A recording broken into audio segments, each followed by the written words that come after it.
What are two kids from Maine doing up here at the 92nd Street Y? You did good. And so did you. Yeah. I'm still working on it. You've arrived. Listen, Senator, I want to thank you sincerely for writing this book and for being willing to talk about it tonight. It's a real pleasure to welcome you here. Thank you very much, Cynthia. I'm grateful to you for agreeing to do the interview.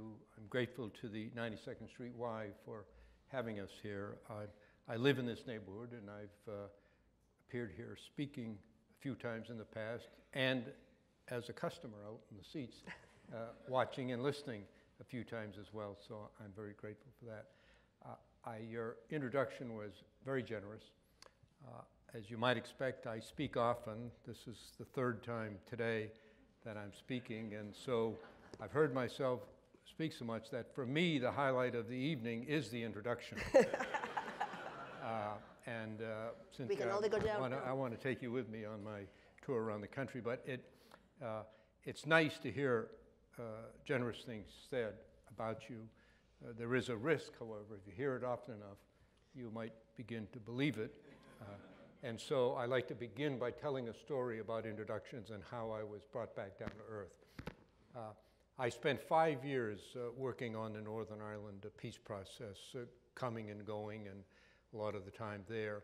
When I finished, I came back home, wrote a book about my experience, and went on the tour, comparable to what I'm doing now, to promote sales of that book. I received many invitations, and I was surprised to learn that in the United States, there are more Irish American organizations than there are Irish Americans. And every one of them invited me to come. I couldn't do them all, of course, but I did many. And as I traveled the country, speaking to these Irish American groups, there developed among them an informal competition as to who could give the longest, most detailed, often fantastic introductions. The proper reaction, of course, would have been for me to show some humility, to urge them to keep it short, but I had an improper reaction. I loved it. I encouraged them. I scolded them when they left something out. One guy spent 35 minutes describing every incident in my life, many of which I had previously not been aware of. And then when he finished, I criticized him because he left out that in my junior year in high school, I received the Science Award at Waterville High School. Well, when I got to the last stop, which was in Stamford, Connecticut, not far from here, the Stamford Irish American Society, I was overly impressed with myself. I could just barely squeeze my head through the front door. When I got in, the first person I encountered was an elderly woman who very aggressively and nervously rushed up to me, shook my hand vigorously, spent minutes telling me what a great man I was, how much I'd done in the world, and she said, I don't live anywhere near here. She said, I drove 3.5 hours across the entire state just to come here, to shake your hand, to tell you what a great man you are, to thank you on behalf of all Americans, and to ask you, please, will you sign my poster? And she handed me a poster with a photograph on it and a pen. I looked at it, I said, I'm happy to sign your poster, but before I do, I think there's something I should tell you. She said, what is it? I said, I'm not Henry Kissinger. It was a big picture of Kissinger. She said, you're not? She said, well, who are you anyway? When I told her, she expressed deep disappointment. She said, well, that's just terrible. She said, I drove over 3 hours to meet a great man named Kissinger, and all I've got is a nobody like you. I said, well, I'm sorry you feel so bad. I wish there's something I could do to make you feel better. She said, well, there is. I said, what is it? She leaned forward. I leaned forward. Our foreheads were almost touching. And in a conspiratorial whisper, she said, nobody will ever know the difference. She said, would you mind signing Henry Kissinger's name to my poster? So I did. And it hangs today on a living room wall in Eastern Connecticut, a daily reminder to me not to take too seriously these wonderful and generous introductions and receptions. We can only go downhill from here, don't you think? I mean, what a great story. That is a wonderful story. When I first started at ABC, and I was very full of myself, I was at the network. It was a big deal. I'd been on Court TV, which I used to joke and say, only my parents in their log cabin with their little satellite dish and a couple of moose were watching. I was walking down the sidewalk, you know, and someone said, "Don't I know you?" And it was like, oh, it was so embarrassing. I said, yes, I work. Oh, you don't work. You work at that little cable place, don't you? I was like, nah, yeah. Anyway, okay, I get the point. All right, let's start at the beginning. Waterville, Maine. It was a humble beginning. Yes. My mother was an immigrant from Lebanon. She came to the United States in her teens. She went to live in Waterville because an elder sister had preceded her as an immigrant. So she went to live with her sister and her sister's husband. She was 18 years old. She almost immediately went into one of the textile mills in the area. You're from Maine, Cynthia, so you'll know that in the period between the Civil War and the First World War, the textile industry boomed in New England, and it was continuing in Maine for a very long time.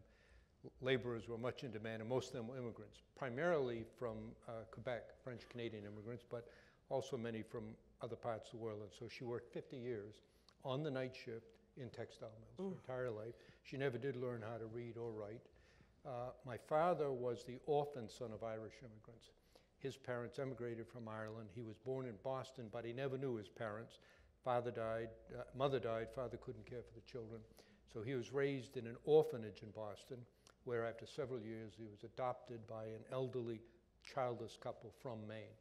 And they ended up moving to Waterville into the house right next door to where my mother and her sister and brother-in-law lived.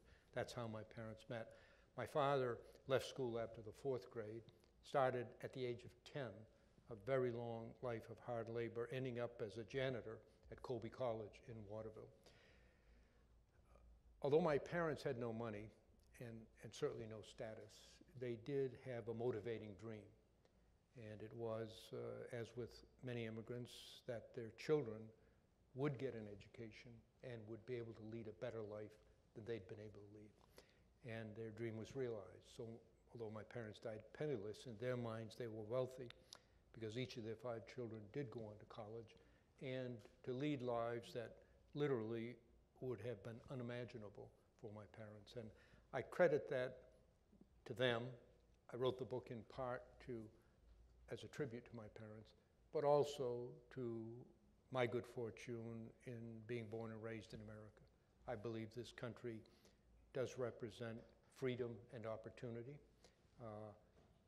It's not perfect, far from it. We have many serious imperfections, but we have an amazing capacity to confront past error, try to right the wrongs of our past, and to make opportunity available for everyone. In that last respect, a second reason I wrote the book was I'm troubled by the reality, in my estimation, that a child born today in circumstances identical to those in which I was raised would have less chance of upward mobility than I did. I think the terrific issues of race, which are now so dominating national dialogue, trapped in inner cities, many youngsters lack good care, good nutrition, good early stimulation. True also, Cynthia, all throughout rural Maine, as I'm sure you realize. And one of the miracles of modern science is that we've learned in recent decades that what happens in the earliest days, months, and years of a human being's life can have an important effect on that person's ability to develop, to get ahead. I believe that in America, no one should be guaranteed success, but every single person should have a fair chance to succeed. And I think that means opportunity for everyone. And I hope to stimulate, at least in a narrow, limited way that I can, discussion about how we can, as a society, meet our aspiration of opportunity for all.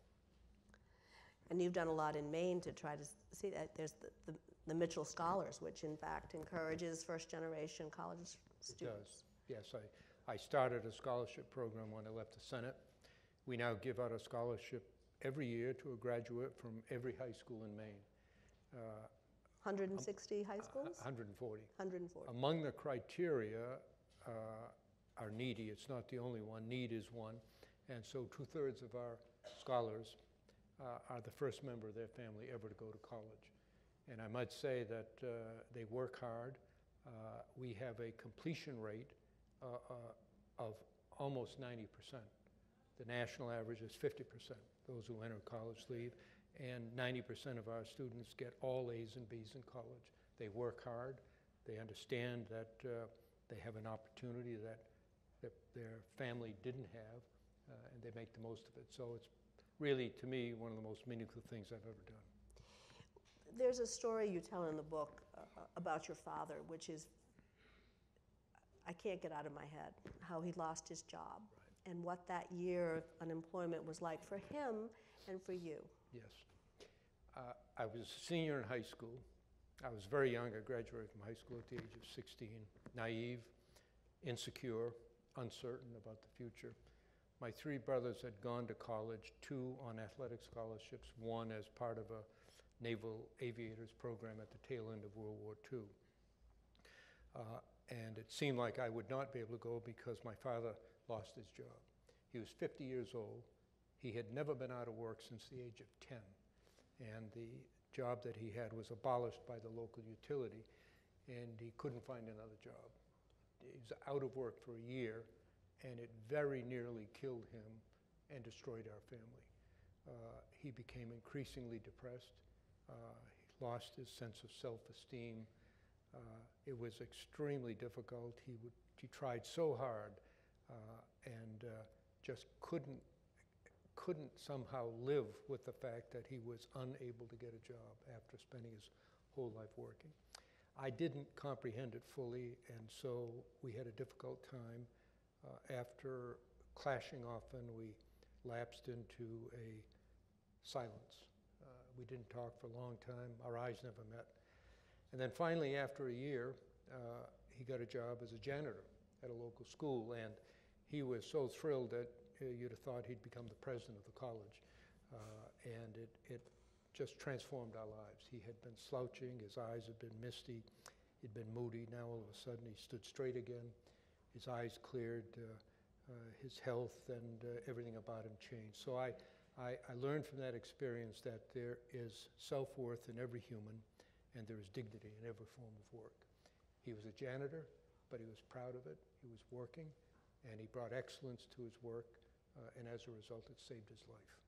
The whole story has a wonderful ending as well. After you graduated from Bowdoin, you were looking for, before you went into the military, you ended up working for your father at Colby College. I did. I took ROTC at Bowdoin, and I entered the U.S. Army after graduating. But I entered the U.S. Intelligence Services, and there was a catch that instead of getting a definite date for entering, you're subject to call at any time on 2 weeks' notice within the first year. So I obviously couldn't get a permanent job because I could be called up at any time. So I went back home. It was kind of embarrassing. Now that I graduated from college, I'm back living with my parents. And I couldn't get a job because nobody would hire someone who's going to be called up in 2 weeks. So my father got me a job on the grounds crew at Colby College, where I mowed lawns, painted, with my Bowdoin degree, I painted window panes.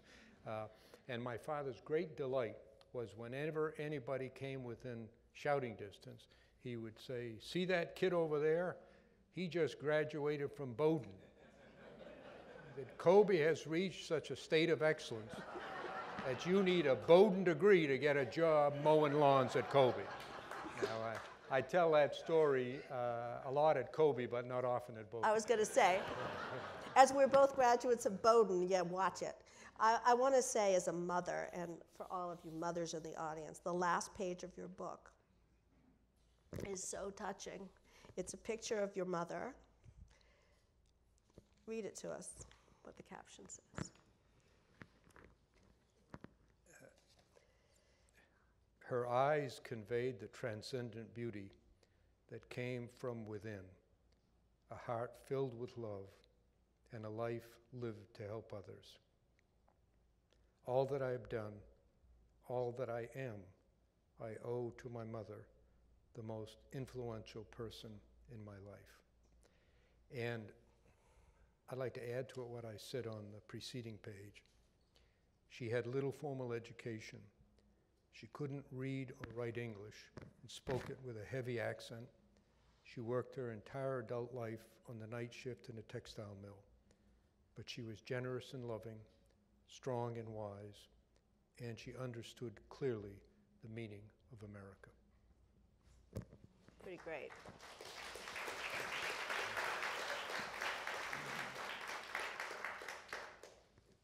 I'm sure she knew you felt that way too. Let me tell one just other story, if I might, which I tell in the book. I tell stories about my parents a lot now. When we were kids, 5 of us sitting around the kitchen table, my mother would often say to us softly, in a nostalgic way, "I wish you could see Lebanon. It's so beautiful, the forest, the mountains, even the flowers smell better." She said, "I sure wish you could see it." She never returned except very late in life. After my father died, my mother was by then retired and quite elderly. My sister accompanied her on a trip, and they went back to the small village in the mountains where my mother grew up, found the house that she'd grown up in, met with relatives, friends, people that she remembered, and they had a big celebration the first night. Lots of food and lots of drinking, lots of dancing. And then at the end of it, my mother was asked to say something. And my sister said, she stood up, straightened up, and said, "You should see America." She said, "It's so beautiful. The mountains, the forest, the ocean." She said, "Even the flowers smell better." Well, you have accomplished so many things, and I love reading in the book that it was, in a funny way, you attribute basketball to much of your success, and your, shall we just say, let's just say, maybe you're not the world's best athlete. You can say that. Yeah. Yeah, that's the highest compliment I've ever gotten about my athletic ability. Yeah, I was not much of an athlete. My 3 older brothers were very good, very famous, not just in our town, but in our state and New England. My brother Johnny made all New England while in college. He was really very good. And I grew up in the shadows, so when I was about 12 or 13, I became known around our small town as Johnny Mitchell's kid brother, the one who isn't any good. You might expect I developed an inferiority complex and a highly competitive attitude toward my brothers, so I ended up finally channeling my activities in politics, where I ended up becoming better known than them. And I'm asked often, what is the most enjoyable political event of my life? And it was in November of 1982 when I was elected to a full term in the Senate. I'd been way behind in the polls and was lucky to come back and win. And at the election night celebration, typical a hotel ballroom, big crowd, I got up on the stage to give my acceptance speech, and my brother Johnny was there waiting by the microphones. He likes to mug for the camera. And as I approached the microphones, he draped himself over me. And so I gave my acceptance speech with my brother hanging over my shoulder. And next day in the Portland Evening Express, the local newspaper, there was a huge picture of my brother hanging over me. And the caption said, "Senator George Mitchell celebrating his upset landslide election victory, being cheered on by an unidentified supporter." So that was the high point of my political life. Not that there's ever any sibling rivalry anywhere, no. Well, it was a good motivator. Yeah. Actually, speaking of perseverance, I was very touched by you win a landslide and you lose one town. One town, but you want to know why and you want to go meet them. Tell the story. Yes. There were over 600 voting precincts in Maine. And then the next time I ran it, I won every one except one. It's a small town called Talmadge. It's on Route 1, right up near the Canadian border. And I lost 18 to 12. No, that's so 18 votes 18 to 12 votes. To 12. So I was intrigued by it because I read about it in the papers, so I got a list of all the voters in the town, and I sent them a letter. And I said, you're the only town that didn't vote for me, and I'd like to come up and meet with you and ask you to tell me what you think I'm doing wrong. So I did. Now, by a complete coincidence, after that election, I ran for and was elected Senate Majority Leader. So on my first trip back to Maine in November of that year, after being elected Senate Majority Leader, I went to my first stop at Talmadge. So it worried me because I had a huge entourage of national press. Probably more than there were voters in Talmadge, right? Yeah, more. Noisy, aggressive, as some can be, not you, Cynthia. So I thought it would put the town off. But anyway, we had the meeting. It was in a local church. And the pastor, a woman who introduced me, was, like many Maine people, civil, polite, but very direct. And she said to me, the issue here was abortion. She said, you are pro-choice, we are pro-life.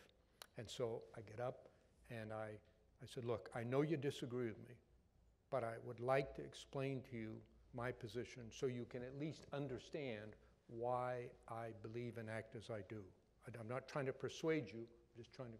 So I gave an explanation. We then went on to other subjects. Questions were asked back and forth, and it went pretty well. I received many rounds of applause at some of my answers. Just as I was about to finish, literally at the last moment, a guy standing in the back yelled out and launched into a hugely abusive tirade of me. He also attacked President Bush, George H.W. Bush, whose position actually differed from mine, but he lumped us all together and delivered a blistering tirade. And each time I tried to interrupt, he would yell louder and louder.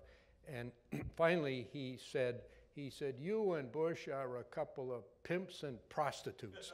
And I said, well, now wait a minute, I can't take any more. So I said, I'm not going to listen to you anymore. You've had your say. I could tell the crowd was uneasy as well. So the pastor called the meeting to an end, and by prearrangement, we went downstairs in the church to a church hall where they laid out a spread of sandwiches and cookies. And it was hard to meet with the people surrounded with this entourage of reporters. But after a few minutes, an elderly woman walked up to me, a local parishioner, and she didn't look at me, she stood next to me, and without looking at me said in a loud voice, he's from New York. As though that explained it all. And then she walked away. When I got to leave, I saw the guy from New York. And I walked over, and I put my hand out. He shook my hand. And he said to me, you got a lot of guts to come here since we don't agree with you. And then just as we left, he said to me, I want to tell you something. He said, you're an officer in the Army. I was career enlisted man. I always wanted to get an officer, and this was my chance. It tells you don't really know what's in people's minds. There you go. Wow. You've had so many interesting experiences and so many interesting jobs, but I do have a bone to pick with you. Okay. How could you turn down a nomination to the Supreme Court? President Clinton called you, offered you the job when Harry Blackmun was going to step down. I mean, in retrospect, did you goof on that one? No, I made the decision based upon the circumstances which existed at the time, and I made the best judgment I could, and I learned long ago in life that you do the best you can, and then whatever it is, you let it go and move on. What happened was Can you really do that? Yes. Yeah, sure. No, you always may occasionally. No woulda, shoulda, couldas. Middle of the night, wake up, think you made a mistake, but you can't let it work. You got to move on. Okay, so you get the call. This occurred in April of 1994. A few months earlier, I had introduced, as the Senate Majority Leader, President Clinton's health care reform bill. It's hard to think back now, but it was a huge issue at the time. A month later, the Republicans, Senator John Chafee of Rhode Island, a Republican, a great man, a great guy, and a very close friend of mine, introduced the Republican bill. And I thought there was enough there that with good faith compromise on both sides, we might be able to pass a reasonable health care bill.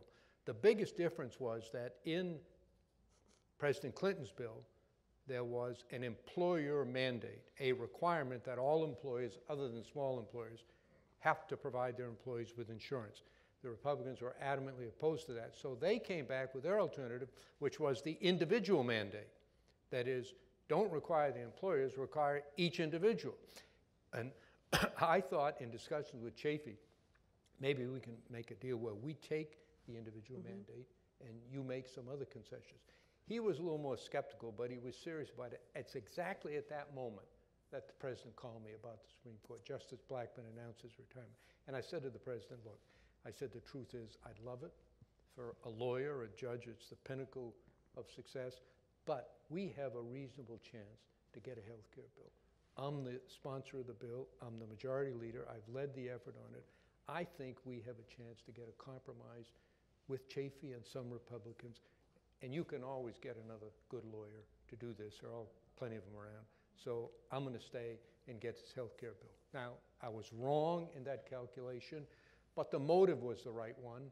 And amazingly, nearly a quarter of a century later, a health care reform bill did pass with the individual mandate. We might not have had Citizens United if you'd said yes. Now, the one case I have to say that I wish I had been there was the Citizens United case. I believe that will go down in history as one of the worst decisions ever made by any Supreme Court in American history. This is obviously an intelligent audience. I defy you to get a copy of that opinion and read it through. It is poorly reasoned, poorly written, and has devastating consequences on our democracy at this very moment. What are the consequences? The consequences are, first, a massive increase in the amounts of money being poured into our electoral process, which is severing the bond of trust, has severed the bond of trust between the American people and their elected officials. Now, to be fair to the court, they didn't create this problem. It's been there forever. But basically, they saw a fire, and instead of quenching it, they poured gasoline on it. So now the amounts of money going in our system are spectacular by any standard. Individuals and companies giving tens of millions of dollars, in the aggregate, billions of dollars.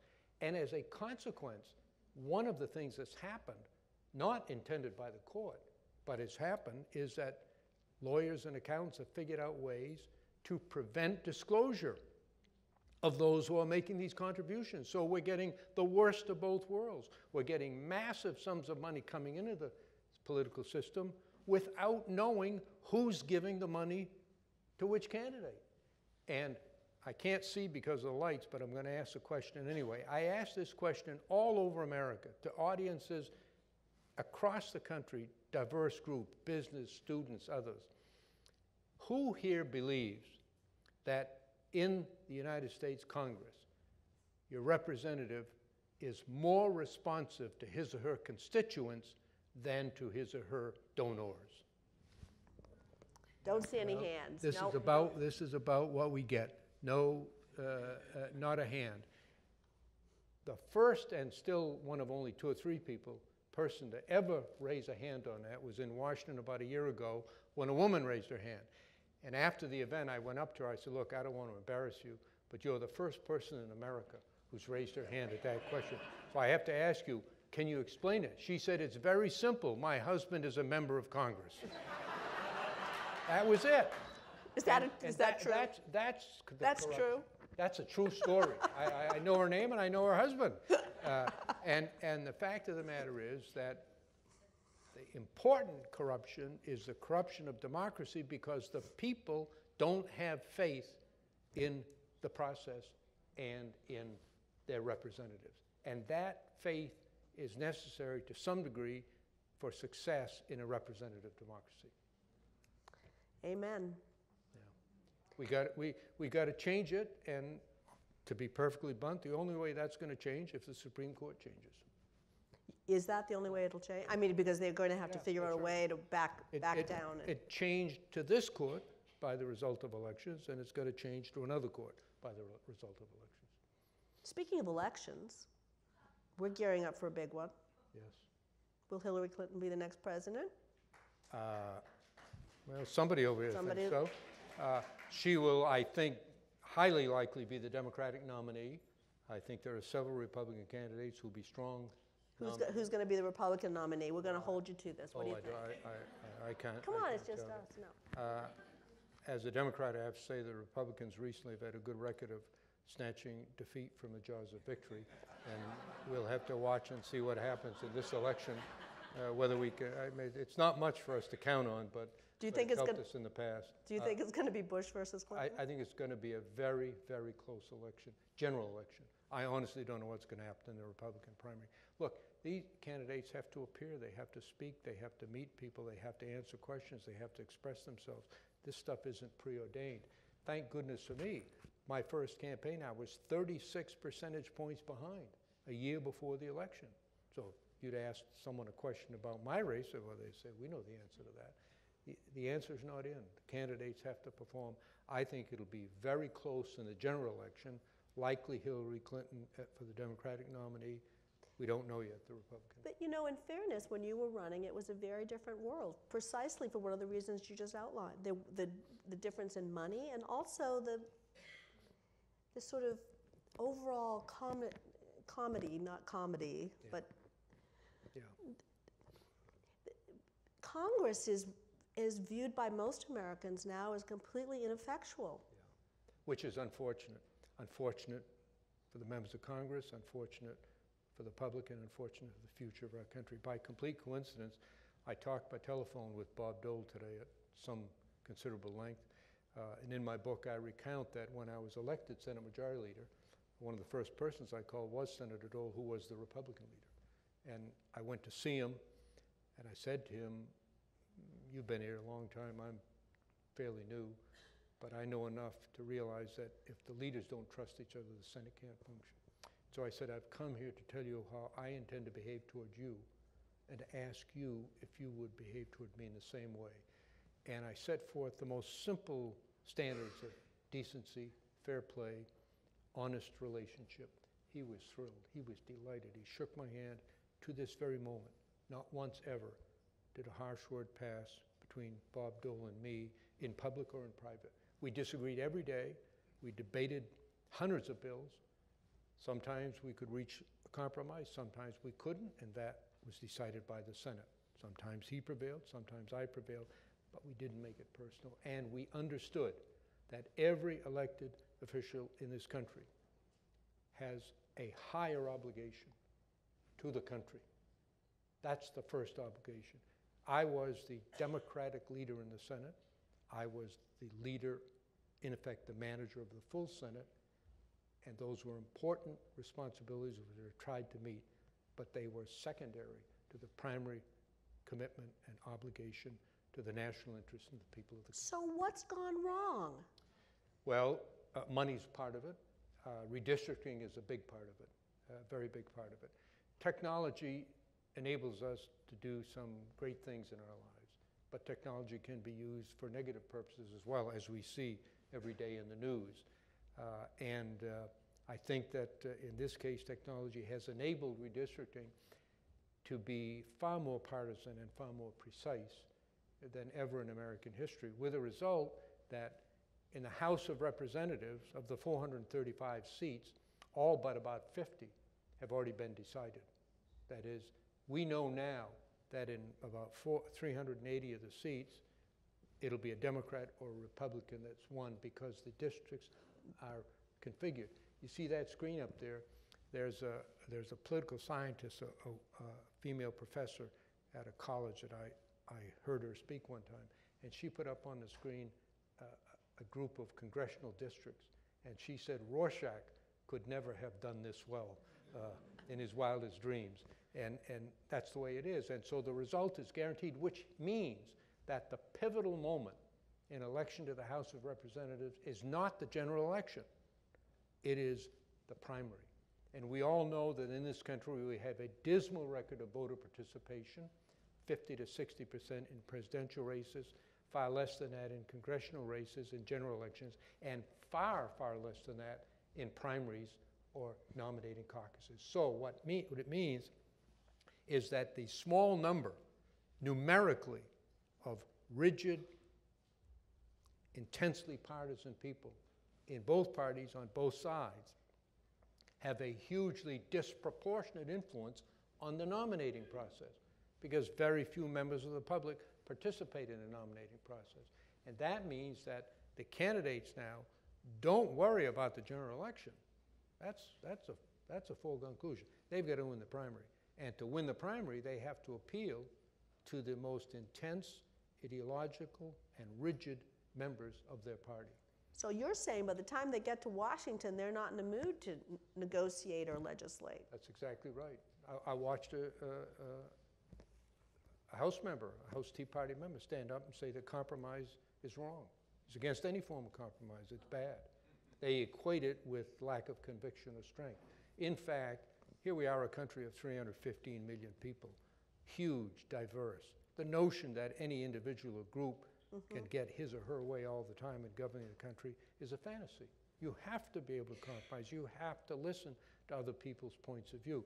A big part of my book is devoted to the concept of trying to figure out how to negotiate reasonably, honorably, make concessions, but work for the greater good. It's a lost art in Washington, unfortunately. So let's talk about the Negotiator. Famously, your 5-month assignment in Northern Ireland turned out to be a 5-year assignment. Yeah. But you did something that I think many people believe was what everyone knew was much needed, but many believe would never happen. So on behalf of all of us, thank you. And I think, you know, you write very passionately about it, and explain to us what it finally took to come to a peace in Northern Ireland. Fortuitously, a set of circumstances came together that had not existed together in the previous attempts at peacemaking in Northern Ireland. There was no one factor, but I should say right at the outset that I'm grateful for all the kind words said about me, but the real heroes of the Northern Ireland peace process were the political leaders and the people of Northern Ireland. The political leaders of Northern Ireland, ordinary men and women, the equivalent of our state legislators, been all their lives in conflict. Some had been shot, some had been committed grievous crimes, served long terms in prison. During our discussions, 2 of the delegates were assassinated. The threat of violence hung heavy over everyone. They put their careers, their lives, their family's safety at stake, and they rose to the occasion at a critical moment in their country's history, and they're the ones who really deserve the credit. A lot of things came together. First, fear of failure. When I went there, I was told often, you have to succeed, Senator, because if you don't, the next outcome will be far more savage and brutal than the last. When we get to the end, I repeated that back to the people who said it to me. I said, you're the delegates here, and you've told me that if this process fails, there will be bloodletting on a scale that far exceeds anything before. You can't let that happen. That was one factor. The second was the entry and aggressive participation in the political process and the peace process by women. That at Northern Ireland is a very conservative society. That had not been the case before. Some of the women delegates were treated rudely when the discussions I chaired started, and I put that to an end very quickly. They had a substantial positive effect on the process. The third was, it became clear that neither side could attain its objective by denying to the other side its objective.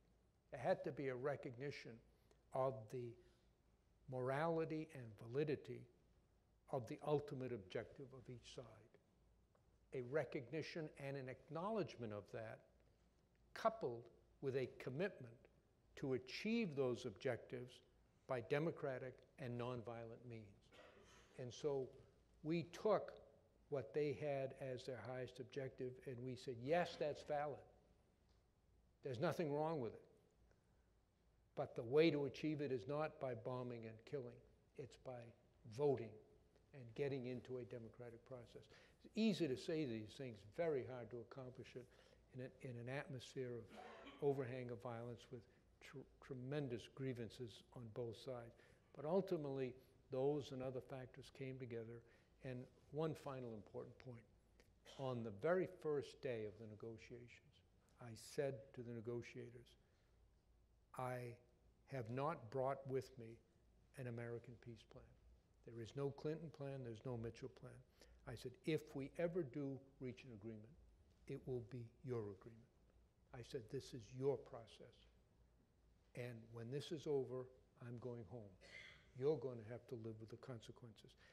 And years later, when I drafted the agreement that became ultimately the peace agreement, I was conscious and made certain that every single word in the agreement had been spoken or written by someone from Northern Ireland. Now, I confess, I had a major role in deciding which words went in and which words didn't go in, because there were millions of words, I couldn't put them all in. But when I presented it to them, I said, consistent with my promise on the first day, here is your agreement. So you have to have ownership of the agreement by the people who are parties to the conflict and who will live with the consequences. You did something that was very controversial at the time, which is you set a date by which there needed to be an agreement. And many people were fearful that it would, in fact, it wouldn't work and it would blow up. Talk about the decision to set that date. I set a firm, unbreakable deadline out of desperation. After nearly 2 years of direct negotiations, the process was spiraling downward. 2 days after Christmas in 1997, a prominent Protestant paramilitary leader was murdered in prison by a group of Catholic prisoners. And that touched off a retaliatory series of tit-for-tat assassinations every day. In the morning, one would be killed. In the evening, someone else, and back and forth. So the process was really spiraling out of control. And I decided that without a firm, unbreakable deadline, the process was doomed to failure. With one, there was a chance.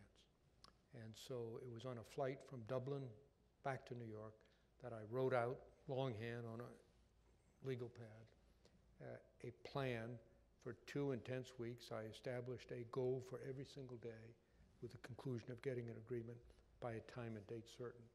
It took me about a month or a month and a half to get all the 12 parties, 10 political parties, the British and Irish governments. So it was maddening. I would go to one and he'd say, okay, I agree. Then I go to 2, he'd say, well, change this. I have to go back to 1. Then I get through 2, now I go to 3, well, change that, and I go back to 1. That took a month and a half of just... You say your patience muscle was very developed. Yeah, it really was. But I felt for the first time when they agreed to the deadline that we had a chance. Good people, British civil servants, Irish civil servants, who had spent their entire careers trying to end this and end the violence, were opposed because they worried that a deadline, while it might produce success, might also produce failure, and that the war would break out with much more devastating negative results than before. So it was a risk, and it wasn't until, well, the deadline was midnight on a Thursday night, and I got the last call Friday afternoon at 4:45 that everybody was in. And so I immediately called a meeting. In fact, we had a meeting at 5. One thing I learned in the Senate, when you get the votes, vote, because you might not have them a half hour from now. So I literally called a meeting within 10 minutes. And we voted on it, and it was over. Wow. Well, thank you. Yeah, thank you. There's a wonderful, you relate a wonderful story as well about the birth of your son, which happened during the negotiations, and the impact that had. Andrew's Yes. piece. My son was born on October 16th, 1997, my wife Heather, who's here, and I were living then on the west side of New York. And so I was lucky I made it home just in time. I'd been back and forth so often, I knew all the plane schedules by heart. I timed it perfect just as she was ready to go to, it was a St. Luke's Roosevelt Hospital on 10th Avenue, and our son was born. I had been thinking on the flight over about not returning to Northern Ireland. I'd been there now for a long time, years. It was so negative, it was so difficult. Everybody was in a negative frame of mind. The accusations and counter-accusations, that's what the meetings were consisted of. And when I got home, well, I knew the plane schedules very well. I didn't know the birth schedule for sure. So I didn't talk to Heather about it till after our son was born. But on the first day of his life, I was sitting in the hospital room. Heather was in the bed and sleeping, so I took Andrew and I held him in my arms. And of course, I began thinking, as all parents do, you know, what a great life he's going to have and what we're going to do for him. And then it popped into my mind, I wonder how many children were born in Northern Ireland today. And the thought stayed with me. And so as soon as Heather woke up and I gave Andrew back, I went out in the hallway. This wasn't that long ago, but we had payphones then. And in the hospital hallway at a payphone, I called my office in Belfast. I did that every day when I was in this country to get a briefing on what was happening in my absence. But then I asked, how many children were born in Northern Ireland today? And they have good records. And so within an hour, a couple of hours, I got a response, 61. And so I spent the whole day thinking about those 61 children and their parents. Would not their parents want the same thing for their children that Heather and I wanted for our son? The answer is, of course. And would their children get it if their society would continue to be racked by violence, physical insecurity? You didn't know when or where a bomb was going to go off. And so I talked to Heather about it, and the clincher was, she said to me, if you don't go back,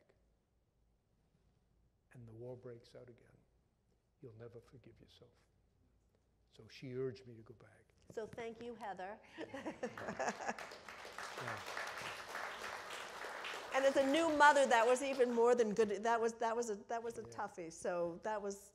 Let me add one Yes. element to that story. I put that in my book, and I later discussed it somewhat. And in the book, I said that. Right at the end, I said that someday I hope to go back to Northern Ireland with my young son and to go to the Northern Ireland Parliament and to sit in a gallery and watch as they discuss the ordinary issues of life in a democratic society. And I said there'd be no talk of war, for the war will have long been over, and no talk of peace, for peace would be taken for granted. On the day when peace is taken for granted in Northern Ireland, I said, I'll be truly fulfilled. A couple of years ago, I got a call out of the blue from a BBC producer for television shows. And he asked me, have you made that trip back with your son? I said, no. He said, well, we'd like you to make it back and take Andrew back. And he said, we have found many of the 61 children and their families. And we'd like to have you go back and Andrew meet the children of his age and you meet the parents. So I did. Heather and our daughter came with us and we had a wonderful week. And I said to Andrew, I've lived a long life, but I have never met a person born on exactly the same day that I was. I said, you're 14 and you've already met a half a dozen. and it was wonderful. The children were wonderful. It was a great trip. And we did go to the Northern Ireland Assembly. And we sat in a gallery, and there was a minister delivering a report. It was the most boring thing imaginable. He was reading a report on a government meeting in Brussels, dry as dust, as only a government report could be. And after about a half hour, Andrew turned to me and said, Dad, he said, this is really boring. Can we go? And I said, boring is the point, and not fighting. So we did leave, but it was a great experience. And they have troubles. It's still a deeply segregated society. There has not been genuine and meaningful reconciliation, but they're on the right path, and they're debating, not bombing. Which is more than we can say for the Middle East. And we're going to ask for questions, but in the next few minutes, I think there were many of us who believe that based on this extraordinary experience in Northern Ireland, when the President Obama asked you to be the special envoy for peace to the Middle East, that maybe peace was within sight. It wasn't to be. Tell us why all of those things that you explained to us so clearly, why don't they apply? Why didn't they apply? Why don't they apply? Are you still optimistic? No two individuals are the same. No two societies are the same, and no two conflicts are the same. There are some similarities: religion, territory, national identity, but the causes go much deeper historically, and there are many more complicating factors in the Middle East. There's no Iran in Northern Ireland. There's no internal conflict within Islam between Sunni and Shia, which has gone on for 1,400 years, and all of the other overlapping, intersecting, and sometimes contradictory conflicts. But I believe that, although not in the immediate future, that an agreement between Israelis and Palestinians is likely, for the simple reason that it is so much in the interest of both societies. Just before he left office, President Bush, George W. Bush, traveled to Jerusalem and made a very powerful speech in which he said to Israelis and Palestinians, I'm paraphrasing now, to the people of Israel, you have a state, a truly tremendously successful state. Anybody who hasn't been to Israel, I would encourage you to go. It is truly inspiring. You don't have reasonable and sustainable security. People live in fear and anxiety. The Palestinians don't have a state, and they want one. The Palestinians are never going to get a state until the people of Israel have reasonable and sustainable security. And the people of Israel can't get that until the Palestinians have a state, a demilitarized state, but a state nonetheless where they have the self-esteem that comes from making your own decisions. That's easy to say, hard to do. There are a lot of complicating factors. But I believe it is so much in the interest of both countries and both societies that they will ultimately come to do that. The turbulence in the region now, which will continue in my judgment for decades, is usually presented as a reason not to enter into an agreement. In fact, I think it's just the opposite. I think it is a powerful motivating factor. Look at the high priority Israel places on maintaining the treaties with Egypt and Jordan. They're very important, and I believe a treaty with the Palestinians would unlock opportunities that are now being missed. To take just one example, at this moment, the central foreign policy objective of Israel and of Saudi Arabia is exactly the same: to prevent Iran from getting a nuclear weapon and dominating the region. Two countries in the same region who both share as their highest priority the same objective, and yet there is no cooperation, no consultation, no discussion whatsoever as to how they can combine their respective talents, resources, and interests to advance what they both achieve. I think that would change in an era after there was an agreement between Israelis and Palestinians. And I think it's possible. Before he took office, left office, President Clinton set forth what are still known as the Clinton parameters, which almost everybody over there recognizes roughly, not precisely, define what the outcome's going to be. The question is, will it come before or after another huge conflict and much more death and destruction? And I hope it comes before. Actually, we go to the first question from the audience, which is, what is your opinion of President Netanyahu? Well, I spent a great deal of time with Prime Minister Netanyahu. He certainly is dedicated to Israel's interests.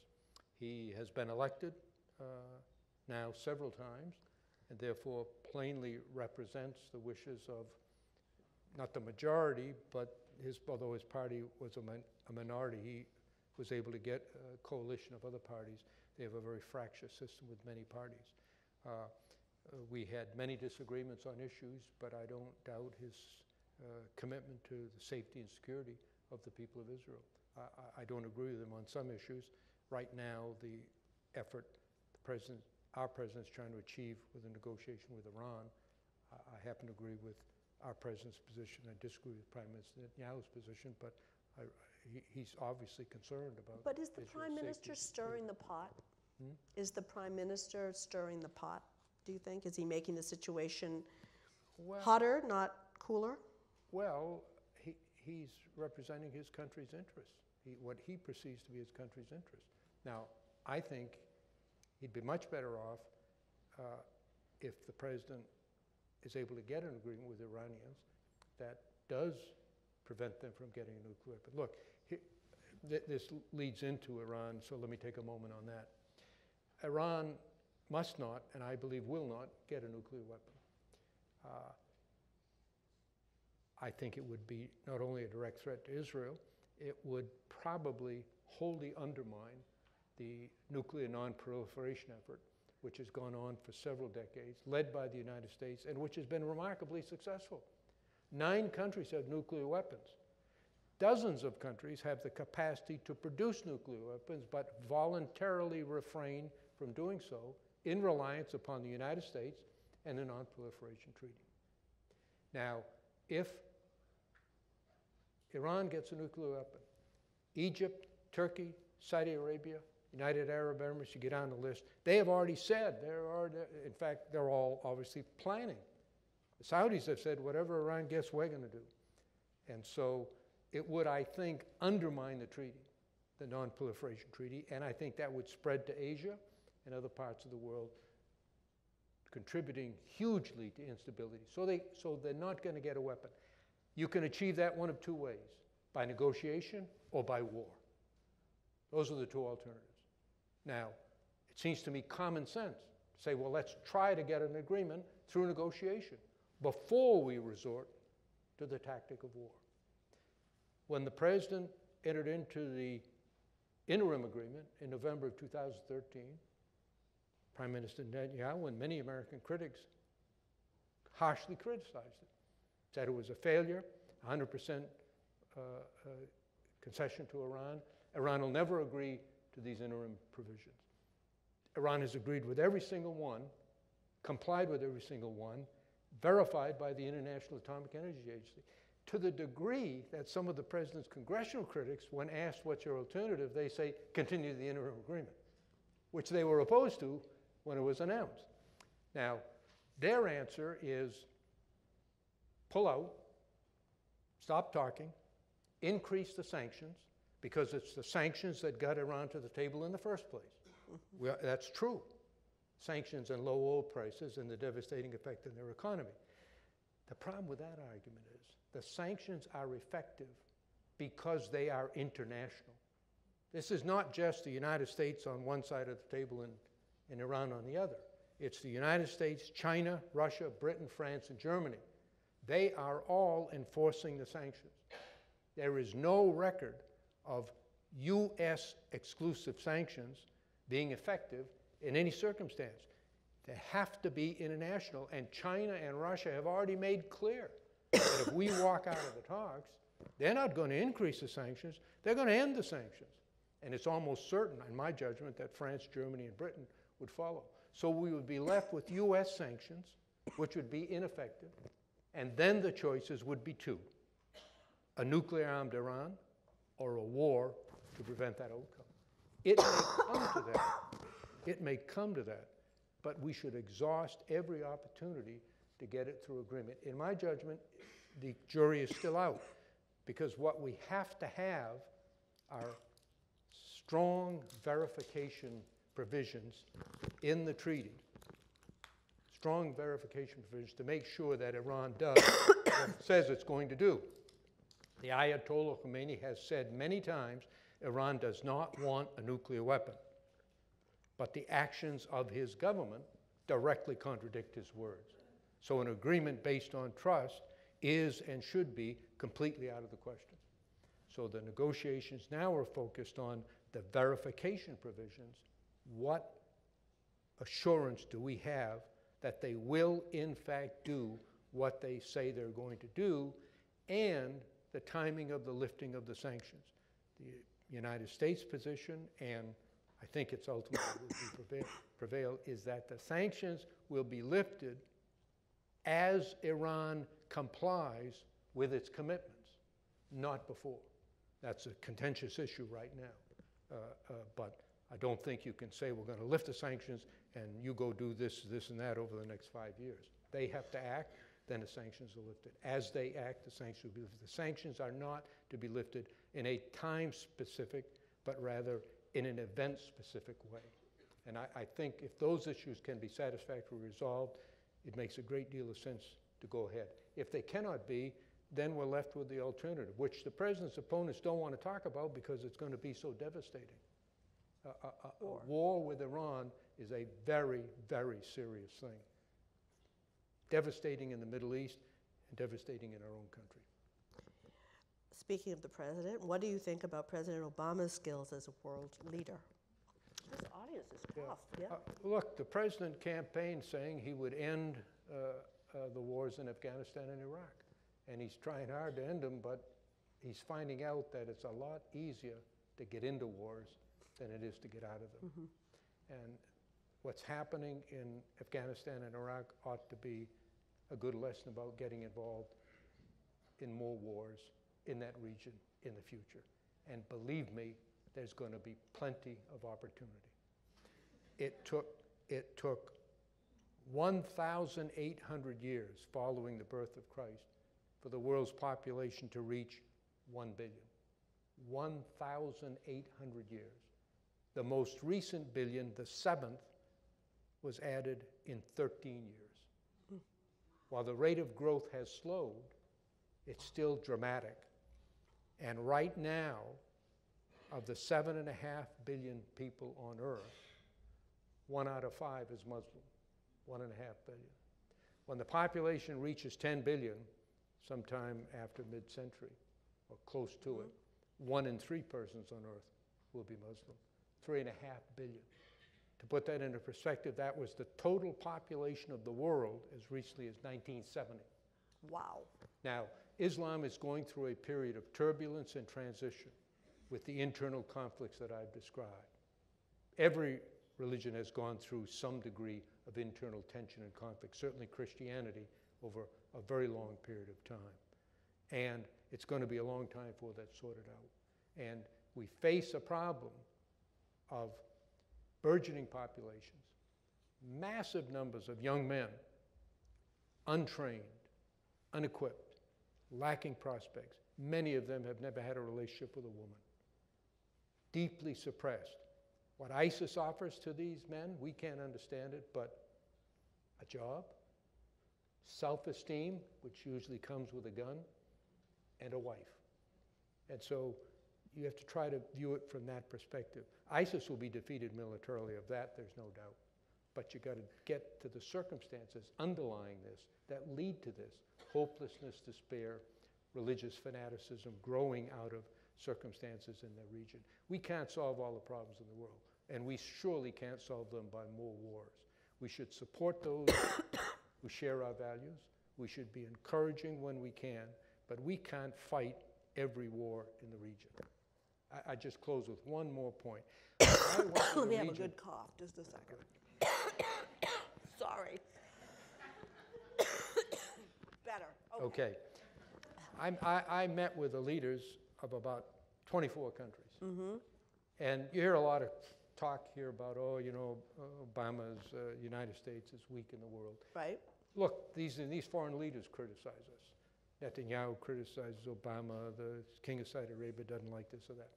I met with the leaders of 24 countries. When we discussed American policy, I asked each of them, what would you like American policy to be? And you will not be surprised to hear that in every instance, without exception, they described an American policy that was supportive of their country's policies.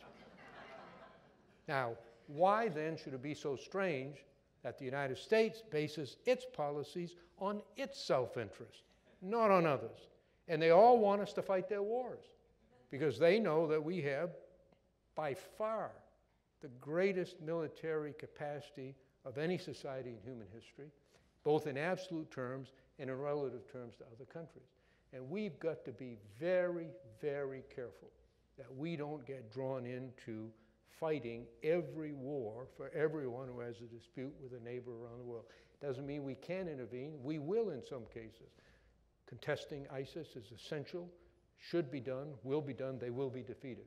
But we ought to, the president, whoever he or she is, has to be extremely careful about dragging us into every conflict. We're not responsible for everything in the world. I conclude by telling this story, which I tell when I travel in Asia. A Pakistani official wakes up in Karachi one morning. He goes in the bathroom to take a shower, returns the faucet, no hot water. Ah, he says, Obama, the CIA again. Ladies and gentlemen, we are not responsible for hot water in Karachi. And we're not responsible for every other problem in the world. Well, yeah. There are a lot of great questions here, but I think we should end on the question of race back here at home. It is such a troubling and enduring problem in our society, and I think we can all sleep a little better if we can hear your thoughts about it. Well, I don't have any more precise or simple answer than anyone else. It is, of course, the greatest moral failure in our nation's history. No one is in a position to be condescending or preaching to others.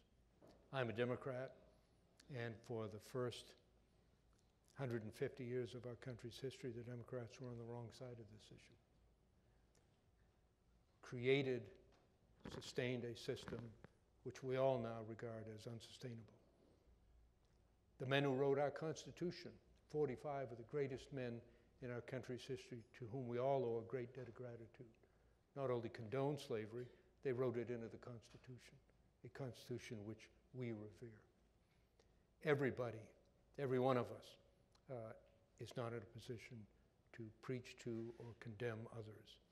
But I think we also all have a deep moral obligation to try to right the wrongs of history. African Americans are the only group of Americans who came to this country involuntarily. They are the only group of Americans who were effectively and brutally denied all human rights, including education and opportunity, and legally denied the passage of a web of laws that represents, I think, a tragic and reprehensible part of our history. And so I think it is unique, and it has to be dealt with as unique. And it isn't enough to say, as some do, well, you know, we've got to treat every problem the same. You can't treat every problem the same because every problem is not the same. And so I think we just have to do better at creating opportunity for everyone and making certain that we redress the wrongs of the past. And that, if that means a greater opportunity for people, a better chance for someone who's been handicapped or set back, then I think we should do it. And I think our country has a long way to go on that. We've made other grievous racial errors. Of course, the concentration or the internment camps of the Japanese Americans during the Second World War was a shameful period in our country's history, presided over by Franklin D. Roosevelt, one of the great presidents in our history, something we all now regard as a stain. And so I think we have to, all of us together, look inward and make this what I think it is. It's a moral issue. It's a moral issue, and we have not effectively, in my judgment, confronted it as we should. Amen. Thank you very much, Senator Mitchell.